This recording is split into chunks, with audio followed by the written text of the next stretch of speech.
Hallelujah. Ngibingelela ingilozi enkulu yebandla ekhona phakathi kwethu. Ngibingelele umholi okhona phakathi kwethu. Ngibingelele abagcotshiwe abakhona phakathi kwethu. Ngibingelele abakhulu nabancane ngegama lenkosi umfeli wethu Jesu. Ngithi ukuthula makubekini nabazalwane. Amen.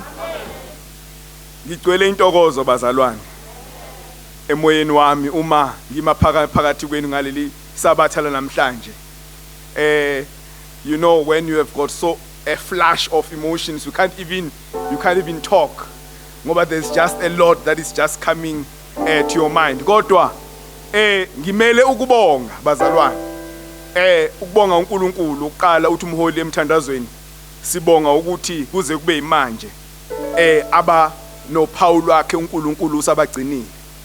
Ilokhu Jehova akwenzile kuba iZizwe mabakhiphe eGibhithe ethi kulabo abane Paul wegazi kuyothi uma ingilozi yokufa ifika iyakudlula ingabathini. Ngithi thina ke bebandla lika moya ngcwele esino Paul kaJehova umoya okithina uNkulunkulu sasigcinile bazalwane. Ngithi ngiyambonga ke ngalokho uNkulunkulu. Ngibonge bazalwane umholi okuyena osikhomba indlela nosiholayo bazalwane. Ngaphandle kokuba umholi asikhomba indlela ngeke sibe sikwazi ukuyibona indlela. Ngakho ngiyambonga umholi, ngibonge nobuholi bakhe, his leadership, ukuthi sikwazi ukuthi namhlanje sikwazi ukuba sikube kule ndawo. Baye bathi abanye bekungavaliwe inkonzo, bekuvalwe the building.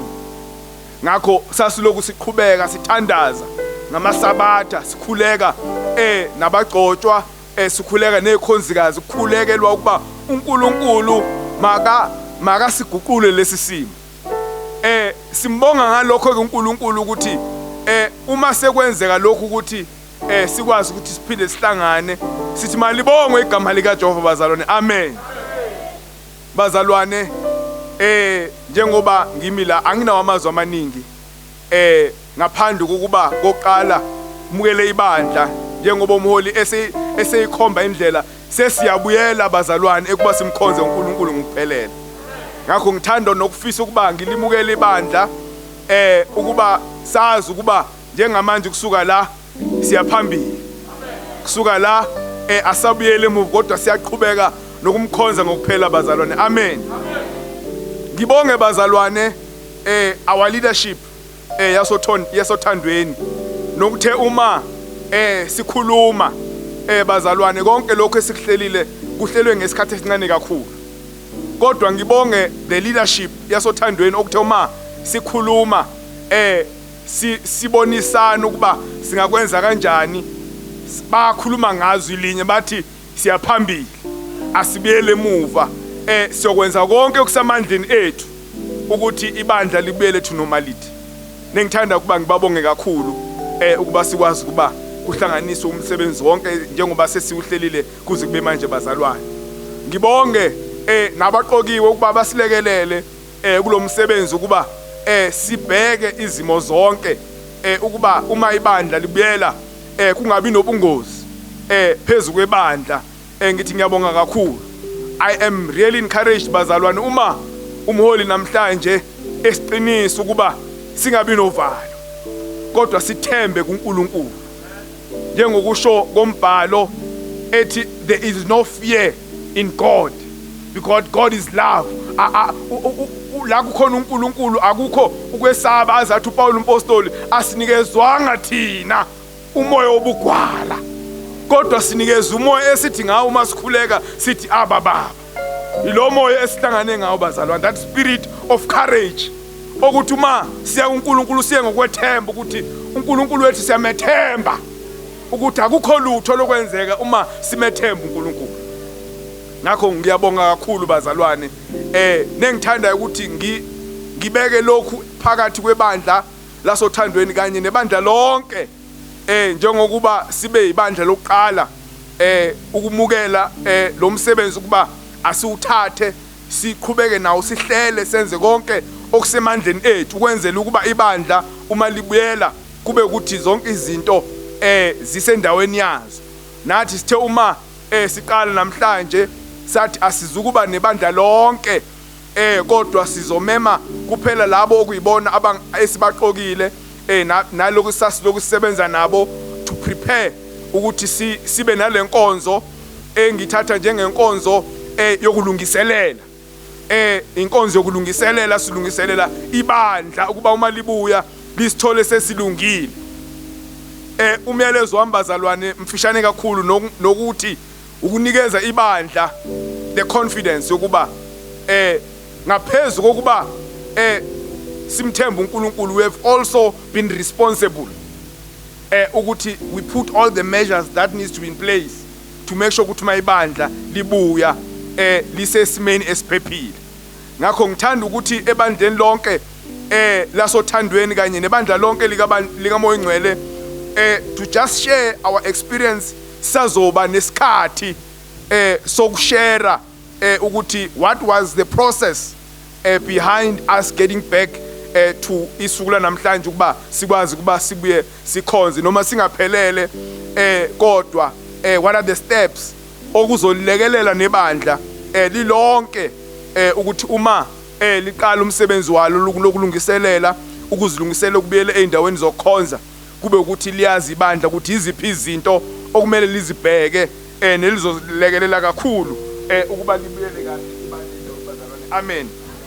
I am going to share very few notes and pointers nengicabanga ukuthi emsebenzini esiwenzile kuleli viki uzokwazi ukulekelela ibandla lonke ngoba sithanda ukuba ibandla lonke ngobuningi bale endaweni zonke likwazi ukuba libuyele limkhonza uNkulunkulu bazalwane. Amen.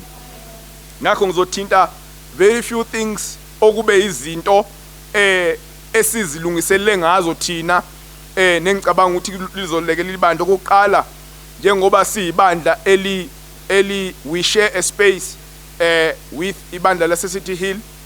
Into yokuqala esiyenzile kwakuba ukuba engage to say we share the space, what are your plans of resuming services so that whatever plans we put in place kube ngokuhlanganyela. Fortunately for us they are not yet resuming services nokusinikeze ithuba lokuthi konke sikwenzayo sikwenze silungisa thina ngendlela esibona kufanele. Sibe sesibheka ke the gazetted regulations akhishwe ugovernment nama guidelines okuwona okumele siwabheke ukuthi iziphi izinto that needs to be in place ukwenzela ukuthi uma sibuyele ebandleni ibandla libe liphephile. Sase sibuka lawo ma guidelines sase siqala umsebenzi ukuthi let's create a checklist to make sure ukuthi zonke izinto that have been put in as guidelines sikwazi ukuthi siwalungise to be able to be compliant. And so the first thing esithathile kuma guidelines kube ukuthi the first thing you need to do before ibandla libuyele, you need to sanitize and fumigate indawo abazalwane abazobengena kuyona ukuze ibandla uma libuya libe liphepha ngoba the virus is known ukuthi iyahlala on the surfaces. So we had to make sure ukuthi indawo yonke it's sanitized and fumigated kwenzela ukuthi if there is any possibility or chance ukuthi the virus could be on any of the surfaces, we make sure that we have sanitized and made the place clean. So that was the first thing esiyenzile njengebandla safika sa cleaner indawo yonke sathi masiqeda ukucleaner sa fumigator. We bought the fumigation sprays, sa fumigator the carpets, sa fumigator ama air conditioner, sa fumigator ama bathroom, sa fumigator yonke ama handles, yonke into nje that any surface that we are going to be in contact with, we made sure ukuthi we cleaned and sanitized and fumigated ukwenzela ukuthi there is no chance of contacting the virus bazalwane. Amen. Sase sithi uma sesikwenzile lokho ikakhulukazi okuyi guideline enkulu engicabanga ukuthi sikwenzile thina ngenxa yesikhathi on the disinfectant.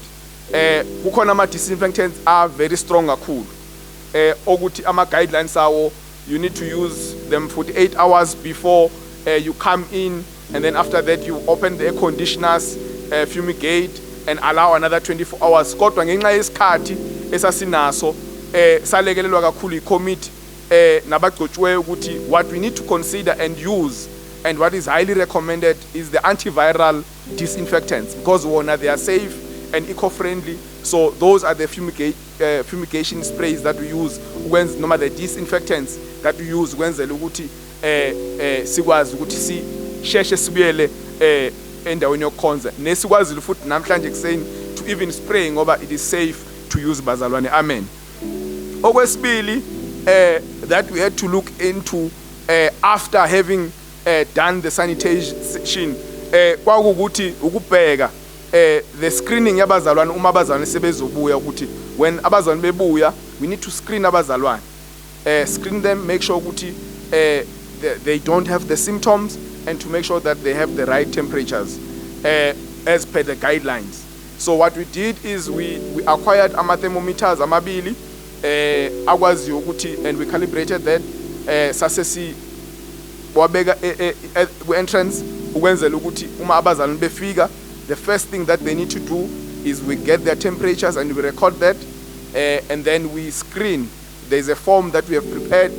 We screen for symptoms ukwenzela ukuthi uma khona ama-symptoms abonakalayo and advise umzalwane ukuthi abekhaya noma akwazi ukuthola usizo medically ukwenzela ukuthi angabi not engozini ngokwakhe kodwa also not pose a threat kubazalwane.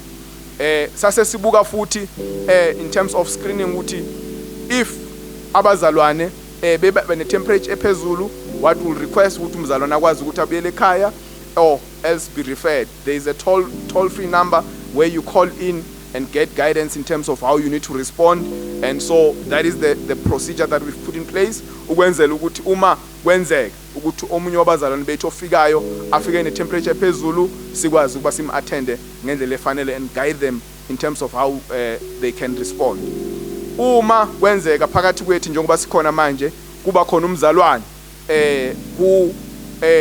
mhlambe ama-symptoms virus amqala manje noma whether uqineka, whether fever or whatever the case may be, what we have done is we have prepared an isolation room la lo mzalwane siyomhambisa simbeke khona and check ukuthi uliphi usizo angalithola. Again ngokwama guidelines we call the toll-free number to get guidance, but also the procedure will be lo mzalwane will need to be referred to the nearest hospital ukwazi ukuthi akwazi ukuthi athole usizo. We are not required ukuthi prepare noma have a place where sizo isolate abazalwane as companies do, where they isolate someone or quarantine them for 14 days. What we'll rather do is you will be referred to the nearest health service providers uwenze ukuthi bakwazi ukulekelela. Amen. Okunye sase sikubheka ke in terms of making sure ukuthi abazalwane are safe, it is the protective masks ukwenzela ukuthi abazalwane they do not transmit or rather also contract the disease or the virus. What we have put in place is that since the level 3 lockdown, it is required that every person opumendlini abe any mask. So the requirement is umophume ekhaya, you need to ube ne mask. So what we have decided is that in this case we understand ukuthi njengamanje umzalwane nomzalwane la ekhona has a mask, but if it happens ukuthi khona umzalwane who has not managed mhlambe since the lockdown ebengakazi akwazi ukuphuma or to even get a mask, we will keep just a few for labo bazalwane, but generally we will require that everyone will have a mask kwenzela ukuthi we should not expose abazalwane. Amen. I think to add to that, bazalwane, we also adhere to the protocols in terms of contact nabazalwane ukuthi we maintain that there is no physical contact ukwenzela ukuthi singabi nokuthintana, and also make sure ukuthi we observe the social distance, which in our case we've applied the 1.5 meters to make sure ukuthi abazalwane do not come into contact ngoba our style of worship can also ngathi ingenza ukuthi abazalwane babe kuleyo ngozi ukuthi mhlambe singathelana ngamathe. So but when we keep the social distance or physical distance, then it makes it safe for abazalwane ukuthi sikwazi ukuba sibe safe bazalwane. Amen. One of the things that we've also put in place, also I think it's just the guidelines. It is to say abazalwane who are 60 and above, for this time sizocela ukuthi babe emakhaya, and abazalwane who have got pre-existing conditions siyacela ukuthi nabo they need to remain emakhaya, because some of the death cases that have been reported, it has been from people who have had or have pre-existing conditions. So what we advise abazalwane bethu ukuthi if you've got a pre-existing condition, we advise ukuthi uhlale ekhaya. This is for your safety, kwenzela ukuthi you should not contract the virus bazalwane. And then bese sibuka in terms of the support ukuthi what are the requirements zethu masikhonza, and okokuqala is to have our praise and worship, but also to have our digital team esilekelelayo to record and to transmit ama messages wethu. So we then had to make sure ukuthi the team le ekwazi ukusilekelela in terms of support ngokwe praise and worship and digital team, they are part of the service, ukwenzela ukuthi nabazalwane abangekho noma abangeke baphumelele because of the requirement of minimum of 50, at least they will be able to still get the messages. So noma umzalwane engazange enkonzweni kodwa they will still be able to get the message, because the team is going to support to package the messages akwazi ukuthi afinyelele endaweni zonke. Which takes me to the last point, which is the attendance, ukuthi how are we going to make sure, or how are we going to work out the attendance as the requirement okwamanje it is 50. What we have agreed as ibandla losothandweni, because we have demarcated ourselves as cell groups. Ukuthi khona cell group yase East Rand, khona cell group yase Johannesburg North, Pretoria, kanjalo. So how we are going to determine the attendance, it will be per cell group. Njengoba ngishilo, people over 60 and those who have got pre-existing conditions will be requested to remain at home. Bese kuthi kuleso sibalo sabazalwane available, kube nendlela to work out a schedule. So if abazalwane bese Randburg, for instance, be attend kuleli Sabbath, and we have maybe 40 of the cell group yase Randburg, what will happen is that if you've got people who are not able to attend, on the next cycle there will be the abazalwane abazokwazi to join, kwenzela ukuthi we all get the opportunity to come esizokhonza uNkulunkulu.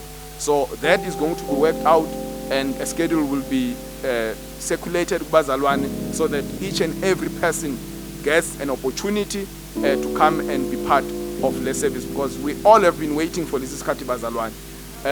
And so we are going to make sure that everyone is able to get an opportunity to come to church and be able to experience inkonzo ngendlela ejwayelekile. Mhlambe one last comment, ngoba akhona ama regulations abekiwe, and njengoba ngishilo, these are mostly guidelines, and what we have discussed as ibandla lasothandweni was some of the guidelines, as much as they are meant to protect us, our hambisani with our style of worship. For instance, one of the requirements is that uma sihlangana kumele kube umuntu oyedwa oculayo. But we know ukuthi our style of worship is different, and therefore what we have sort of emphasized and made sure ukuthi let's be more cautious in terms of making sure ukuthi abazalwane are protected but still maintain some form of worship, and therefore we have our praise and worship, and they've got their face shields, ukwenzela ukuthi noma sihlabelela there is no exposure noma risk ebakhona kubazalwane. So we've made all measures, we've put in place all measures and controls to make sure that abazalwane are safe, and we could not have resumed if we're not sure, but we are definitely sure, and we think and believe that namanye amabandla can do the same and follow the instructions. We will be sharing our lessons with amabandla onke. There were some learnings from from namhlanje that we think we are going to improve on. And so we will be sharing those lessons namabandla onke to make sure that we all find a way to resume ama-services ngendlela ejwayelekile bazali. Ngithi ngalawo mazwi sengathi uNkulunkulu angaqhubeka nokusinikeza ukumethemba uNkulunkulu. Sengathi uNkulunkulu angasinikeza that courage yokungasabi. Sengathi uNkulunkulu angasinikeza lelo themba lokumethemba uNkulunkulu. Uma umholi ekhuluma ungivusela uma uDavida elanda umphongolo kaNkulunkulu. Ungivusela uma elanda umphongolo kaNkulunkulu kuthiwa bebuya bewufake phezulu kweinkomo nembongolo kuthiwa cishe wawo umphongolo kaNkulunkulu. Kwakhona ozama ukubamba kuthiwa uNkulunkulu wamthukuthelela ngoba ezama ukubamba umphongolo kaNkulunkulu. And for 3 months kuthiwa uDavida was discouraged. For 3 months he was discouraged because kuthiwa wathi nomphongolo ahambe uyohlala kwenye indawo. He was discouraged for 3 months. Engithanda okuvuka emoyeni wami noma umole ekhuluma ngecourage. Kuthiwa after 3 months uma uNkulunkulu uDavida ebona lo muntu obehlezi nomphongolo kuthiwa uNkulunkulu wambusa kakhulu. God blessed him. uDavid wabona ukuthi awu kanti ukwesaba and to be discouraged kwenza kuba ngilahlekelwe izibusiso zikaNkulunkulu. Wavuka uDavid wathi hayi I'm going to change the way I've been doing things. And this is what Mohole has been saying. We need to change the way we have been doing things. We need to change the way we have. And one of the things I like bazalwane siyezwini manje siyosolalela izwe sizele lona. Kuthiwa one of the things uDavid asishintshile ukuthi umphongolo kumele uhlezi phezulu kwabapriest. Umphongolo manje awusahlali phezulu kwembongolo kodwa uzohlala phezulu kwabapriest. I'm calling on abapriest kuba masiuthwala umphongolo kaNkulunkulu. Singabi nokwesaba. We should not delegate the authority uNkulunkulu asinikeze yona. We should not relegate what God has put on our shoulders. We need to be courageous. We need to be bold. Sisowuthwala umphongolo kaNkulunkulu no matter what. Okwesibili ayibazalwane kuthi uDavid he changed the pace. Kuthi wayehamba eshaya namasayini amakhulu. Ayibazalwane, we can't be slow in the way we react. We can't be slow in the way we move. We can't be slow in the way we do things. Sibe novalo sithi hayi sisazolungisa and kuthatha unyaka. We need to take big strides and move. We need to take big strides and be courageous ukuthi asikwesaba lutho. Okugcina he changed his position. We need to change our position bazalwane. Njengoba sesila we've changed our position. Sesiphe phambi kaNkulunkulu, sesibuke uNkulunkulu manje. Asasabi lutho ma ekhona umholi phambi kwethu, asasabi lutho. Sesiyaphambili manje. Ngithi ngalawo mase ukuthi uNkulunkulu angasenza ukuthi singabi novalo. Njengoba ngithi akekho umuntu ongaNkulunkulu imali isibindi ukhona kini. Kanti uNkulunkulu wayekuvumela ukuthi umphongolo. Wayekuvumela njengoba evumela ukuthi sibe khona lesi sifo.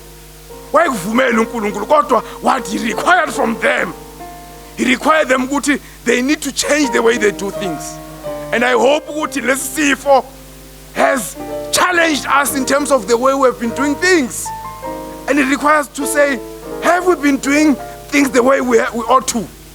Or mhlawumbe it has actually exposed some of the vulnerabilities in terms of leadership, in terms of the inequalities. And so namhlanje it has exposed imina ukuthi kwesinye isikhathi ngiba novalo kodwa akumele ngibe novalo kodwa kumele ngimethemba uNkulunkulu. We've done all we have, but njengamanje sesibekela uNkulunkulu okuyena esimethembayo. Sengathi uNkulunkulu bazalwane angabusisa siqhubeka nokumkhonza uNkulunkulu. Sengathi uNkulunkulu angabusisa esimdumisa singasabi lutho sazi ukuba uminathi kuze kube phakade. Ngithi ngalawo mazwi uNkulunkulu akhule njalo nciphe. Amen.